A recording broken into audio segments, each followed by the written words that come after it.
You're tuning in to Lux Talk, the podcast that's changing the way the world ages. Have you been struggling to understand the world of healthcare for yourself, a loved one, or as a healthcare provider? Then this is the podcast for you. Enjoy a refreshing approach and in-depth conversations on how we age, why we change, and how you can get the most of the aging experience. From the experts best at aging, Karibu Sana, to Lux Talk, and here's your host, Charity Gashenge. Welcome. I am Charity Gashenge, the proud owner of Luxury Home Care. Today's topic is Estate Planning 101, the ultimate guide to peace of mind. And I say peace of mind because in our industry, that is what people want. They want to know that their life is taken care of. I've been in the healthcare industry, particularly the senior aging industry, for over 10 years. My mother was a registered nurse and taught me a lot of what I know. But it wasn't until after her passing that I really discovered the real world of aging loved ones. I'm talking estates, probate, litigation, and she didn't have no will. Now, to drive this point home, I certainly did not think this stuff was important to me at the time.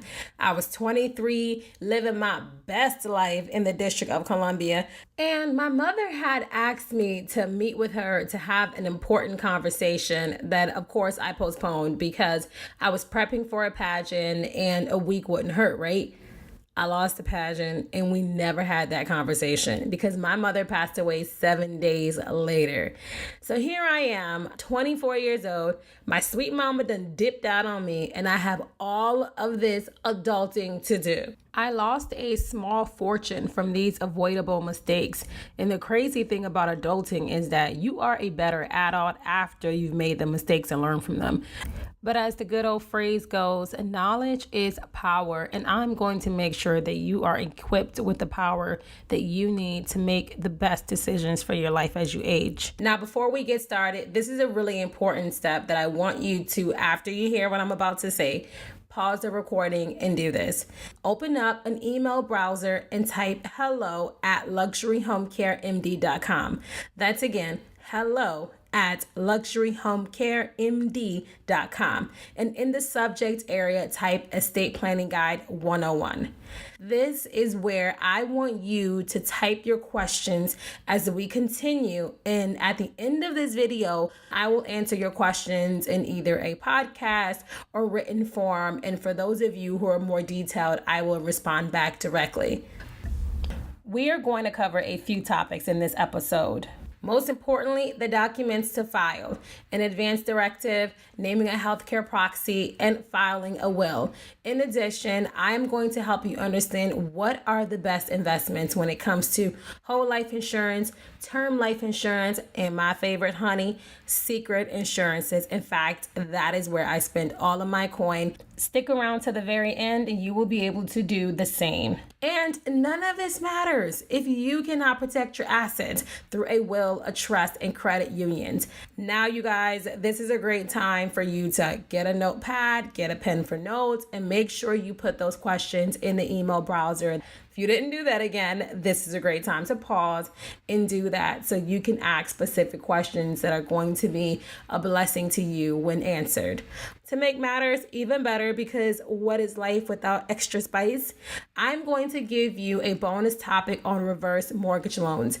This is phenomenal for those of you who are purchasing a home, have purchased a home, and are looking to use your home equity into your aging retirement portfolio. So research suggests that 60% of American adults do not have a will or other estate plans in place. Now, here's the thing. You don't even have to look at this statistic. If you look within your inner circle, in your community, heck, your family, you will come to realize that this number is way much higher. I don't know what it is where we feel like we're invincible and nothing can happen to us because aging and dying is for old people, but that is not the case. There are very valuable reasons why you need to invest and take time in estate planning. Most importantly, you want to plan for your own needs. Hello, this is your life. You get a chance to say how you get to live your life and not have anybody else infringing on your personal situation. Then you want to protect your family's wealth and you want to determine how that wealth is deposited within your family. Most people are like, what wealth? Please don't tell me you're like just living life and not looking to build wealth for your family or build a legacy for your family. That's got to be a pretty selfish way to live. So most of us are properly trying to plan for the way our family will be able to survive should we not be here anymore, whether it's family or business or your nene, your community, whatever it is that keeps you thriving every day, that needs a survival plan. And also, you want to minimize taxes. Estate planning really helps the government stay out of your business. Whether you have no coins or a little bit of coins, the government can swallow up the whole thing. To make life simple, because that is what we're here for, to eliminate the complexities of life, I have made the Estate Planning 101 guide just 3 simple steps. Now, you can expand or compress the details of your estate plan depending on your family situation and the people that you are involving within your actual plan. That is something that you want to take time to think about. But because we all know human behavior, if we don't do it now, honey, it might never get done. Step 1 is creating advance directives. An advance directive allows you to document your wishes concerning medical treatments at the end of life. Do you want somebody else's blood inside of you? Do you want your legs amputated? Are you okay with them pulling the plug after X amount of financial dollars spent on trying to revive you? I can empathize and I understand that these are difficult decisions to make and even more ludicrous and challenging to put on paper. You know, it just seems like near to death. But we have to get past that. We got to mature and we got to be a responsible Ray, because you don't want to leave these decisions to your loved ones. It's not fair. There are people who feel like if God is taking me, honey, let me go. Don't bring me back here. I've been sick of y'all anyways. Let me be free. And then there are people who really do want to stick around longer and they don't mind the artificial things that are necessary to prolong their life. So I do want you to take this seriously and to just share with you a couple of key factors or things to consider. Everything is state by state, and you do need to just look more into what is necessary for your state, or at least required. But from a general perspective, you don't need a lawyer to fill or to file advance directives. From a home care perspective, we do honor advance directives. If you say you don't want CPR, you don't want first aid, we're just going to call 911 and whatever happens, happens. But when 911 shows up, honey, they're going to try to save you because they have to get you to the hospital in a stable condition and allow the doctors and them to determine what is going to happen next according to the documents that you have filed, or the lack thereof documents that you did not file because you did not follow these steps and get to step 1 effectively. There are some of you who also have on your driver's license that cute little heart. Yeah, I got that cute little heart on there too because it just seemed cute. And I'm like, oh God, this heart is so cute on my ID. Until I realized, oh heck no, I am a donor. If you are a donor, they don't work as hard to save your life, because if there's somebody else that has a better chance of living, they are going to use your organs for that person instead of trying to save you. So for all of you who were like me and thought a heart was cute on your ID, consider twice what that looks like. And please don't let your advance directives not match what your ID says, because you could just be in a whole situation. And that is what we're trying to avoid. Every state is a little different. So if you're a person that travels often and you're in LA here and New York here, you kind of want to have 2 different advance directives. That way that state honors what your wishes are. So if you know that you spend at least 30% of your time in another state, consider developing advance directives for that state. Your healthcare proxy is the person that you appoint and decide to make decisions for you that are primarily not covered in the advance directives. This is going to be the person that probably decides whether or not to pull the plug. So you definitely want somebody that is trustworthy. You don't want it to be some greedy little kid who wants to get their inheritance. You don't want it to be some bitter husband who you haven't fully divorced yet but has medical control over you. And you don't want it to be some elderly loved one that can't even medically make a decision for themselves, let alone you. And you don't want it to be some doctor that doesn't even know you. Selecting a healthcare proxy is a difficult decision, still one that you need to have, one that you need to communicate with the person in whom you've selected, because they might just decline. Don't nobody like this position. Don't nobody want to be in this position. But if you find someone who is loving and kind and gentle to you and is honorable enough to take on this role, then you are in good shape. Let's talk about what a healthcare proxy is not. They are not your power of attorney. A healthcare proxy makes medical decisions. The power of attorney makes financial decisions. So say you had bills to pay, financial arrangements and commitments that you have already made. You might have a business that you're running. These are things that a power of attorney can do because they manage the finances. Most people don't make the healthcare proxy and the power of attorney the same person.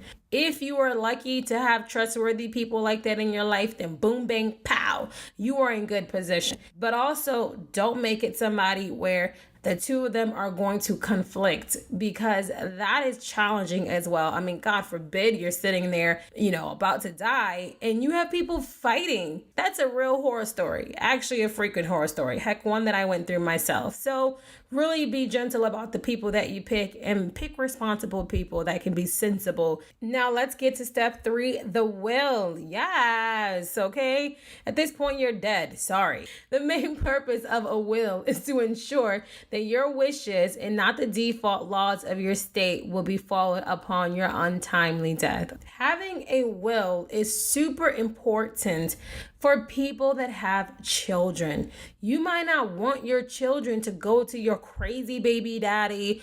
God forbid you lose both parents at the same time. You might not want your husband's in-laws or your own biological parents to take care of your children. You deserve the right to continue to have a say in how that happens and what happens after your untimely departure. I think wills are super messy because you can withhold information and just wait until you die. Everyone is going to be gathered around the table at the law office paying a crap ton of money, and you're going to be there like 10% for you. You get the house, you get the dog, you get nada, you get zilch, you get on my nerves. So you really get the last opportunity to reward or disinherit people that have been irritating the mess out of you on earth. Not everybody is worth what you work so hard to build and acquire. Just don't be like the guy that worked at Chanel and gave all of his money to a cat. That man, we're still judging to this day. And all of us want to marry that cat. If you don't have a will, you become the property of your state. I don't know how much you love the potholes that are around the corner from your house, or how much you love the Dairy Queen that you've been going to since you were 2 years old, but it is not worth becoming the property of your state. Those people don't know you. They don't care about you and your family. They're just going to eat your money and keep it moving. Even if it's a basic will, it will help you avoid becoming the property of your state. So now we need to secure our assets. You guys, we're living in the best time to ever be alive because people are building wealth. I mean, making money. And it's important to protect that and not to feel like it's going to get reabsorbed in the cycle and spit back out. You work hard for everything that you get and you deserve to protect it. So when it comes to wills, there are 2 main type of will structures that we're going to discuss. A reciprocal will is basically when you and your significant other and your spouse have matching wills. They get this, you get that, you guys agree, harmonious, boom, bang, pow. But then there are individual wills. That's where I was telling you before, it gets a little messy, where you start to include things you probably have never discussed with people in your family. But like I said, honey, it's your last hurrah. Do what you want to do. You should share your wills with your significant others and your family, but if you choose not to, don't feel bad. That's personal. Let them deal with you when you're dead. You're gone, that'll be their business. And also decide where you want to store your will. If you're going to create an individual will, it is recommended that you actually file the will in the courthouse, because family members have been known to be extremely messy, manipulated, and complicated after someone has died, especially if there is some coin that is left behind. So just make sure that the most accurate and current version of the document is filed with the courthouse. Perhaps have a law firm that has a copy on hand should there be any discrepancies. But for the most part, the courthouse is an easy solution for that. If you guys are amicable, just leave it in a safe place in the home, somewhere where you have all of your other important documents. That way it can be easy to retrieve when you unfortunately leave this earth. Oh God, this is really a sad podcast, huh? Don't you worry. We all gotta go out somehow. Now, there are federal and state tax implications that you need to consider and be aware of. Some people might think they don't have no cash value alive, but dead, you can almost multiply in your cash value once they liquidate your assets and you really see the true value of what you are worth. You can hit 5 million very easy. In the state of Maryland, that is the limit. In 2019, this amount will change. You never know. Always stay current. But after 5 million, you were going to owe some serious coin on the amount after that. So say your estate comes in at 6 mil, you are going to pay significant taxes on that 1 mil, which is above 5 mil. From a federal level, it's important to understand those numbers. So you are taxed after 11.18 mil. This number came from 2018, so that might be different for 2019, but it's still important to understand and know, because you could live in Maryland, have a business in California. Delaware is one of those like wonderful states that have like great tax structures. But if you add up all of that, that becomes your federal portfolio, and you will get taxed if that combined value is over 11.18 mil. Trust can be held for individuals and also for businesses, and they kind of work in the same way as wills. Trusts are pretty expensive to do if you don't have big money. When you got big money, trusts are a great way to hide money. You would need a really great attorney to make this structure work for you, but it's important for you to at least have an understanding of, because it is part of a portfolio. And trusts are great because if you have kids who you know can't handle a lot of money at one time and you really want to stipulate how they get their assets, how they get their inheritance, this is a great avenue and a way to do it. Some people feel like trusts are bad because you teach your kids to rely on an inheritance and not actual work ethic, but you got to raise your kids better than that. In addition to trust, you can put money aside for your business. Like, I need this money to be held in trust to operate my business how I see fit. That's another way to have your trust set up. Again, big money, but this is where we're trying to all elevate ourselves. If you notice on our modules, if you're looking at it, it does say higher tax rates, and I mentioned to you why that is the case. It's because they know that people who are doing trust have a crap ton of money, and that's where people really want to tax. Wills and estates are starting to change their tax structures. Some states are trying to add more taxes, others remove them. Everybody uses credit unions differently. Of course, the tidbit information you should know is that you should never have more than $250,000 in each bank. So if you have SunTrust, $250 collective, Sandy Springs, $250 collective, Wells Fargo's $250 collective. Some of y'all like what? Yeah, I got all my coins in one account because I ain't passing that number. But we're looking for increase. We're looking for growth. And $250,000 is very, very, very, very attainable.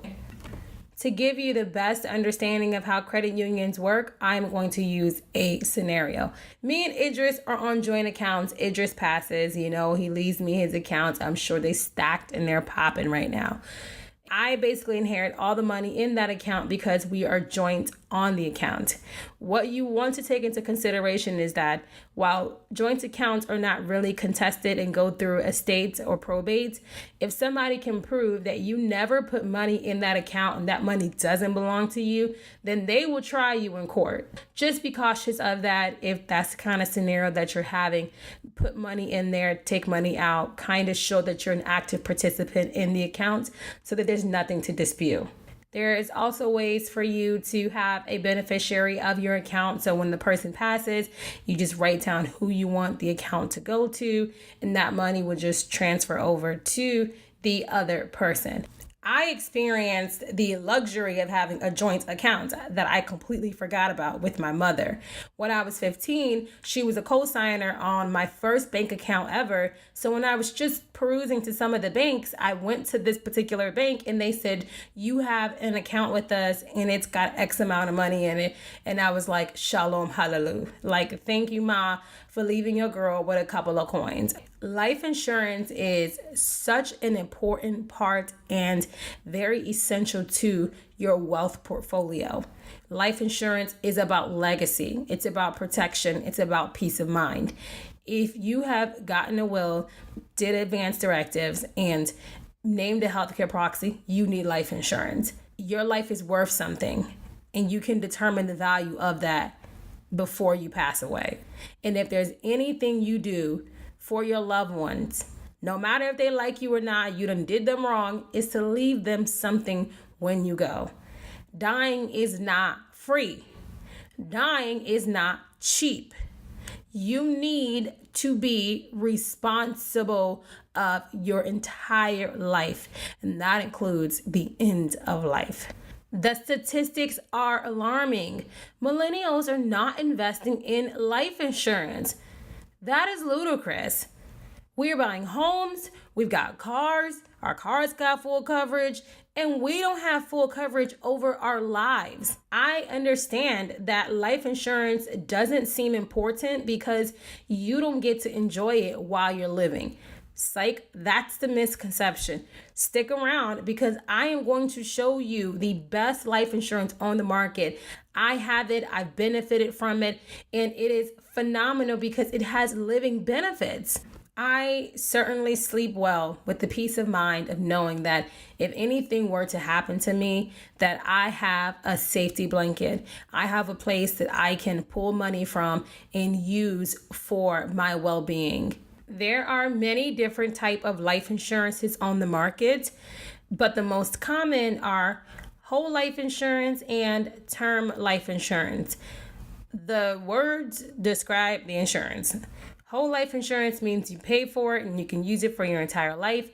Term life insurance is just for a term, 30 years, 40 years, 50 years, whatever the term of your policy suggests.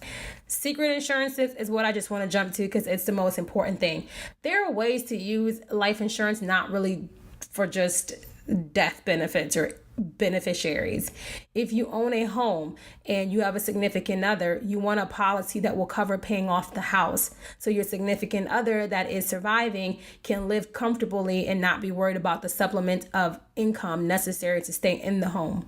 You can also use life insurance for your business. If you have a business partner or a key essential employee, if they were to die, you could pull that benefit and use it to hire a new employee to keep that company surviving and alive. You can use insurance to pay for the taxes of your estate. There are times where you owe $50,000, $60,000, $70,000, $80,000 because you have acquired all of this real estate, but it's being taxed. You need the money to be able to pay for those properties or for that equity portfolio. So essentially you get a policy to pay for your taxes. Those are just some of the ways to use life insurance secretly, but I feel like I said the best life insurance on the market is one that allows you to use it before you die. And hang on, I'm about to share with you a life insurance that I have, I love, I believe in, and I'm so proud to pay every single month. If you are lucky, you will make it to 85 and to 90. And if you're blessed, you will have done what I told you to do, and you will have the money necessary for you to actually age in place and to age the way you want to. You don't want to become a financial burden for your family because you didn't do what you were supposed to. And for those of you who have baby boomer mothers and fathers that are still alive, God bless you. But if you don't have a plan for them, they're going to eat your pockets like you've never known food to be consumed. Be responsible for yourself and also for your parents who probably didn't get this memo and never heard this podcast. Share it with them. Have this conversation. There are ways to get life insurances where you don't need medical examinations. I know mine in particular, you can claim against it after 2 years. I think what I have to offer you is so amazing, and it doesn't cost you anything to discover the endless possibilities and security that life insurance can give you. Yay! So you made it to the end of this episode, and I am so excited to share with you this special offer. We have an in-house Lux financial professional who can contact you and show you how life insurance can work for you and your family.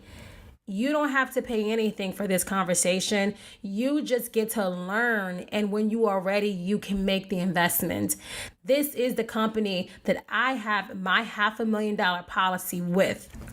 This is the part where you get into the vibes and go to www.luxuryhealthcareconsultants.com, completing the form and allowing one of our reps to reach out to you and give you that information, which I promise you is going to bless your life. It is free and you don't have to commit to anything. So just do what's necessary for you to be able to get back to living life, right? And thank you again so much for making it to the end of this episode. It has been such a blessing for me to be able to offer you this information. And one day I probably can share with you guys all of my horror stories for not knowing this before. Perhaps that might be like a 2.0 episode. If you love this episode, tell your friends about us. Make sure that you leave us a comment, a like, and all that good stuff. Thank you again for just supporting Lux Talk. And if you haven't already hit send on that email, please make sure you send your questions to hello@luxuryhomecaremd.com. This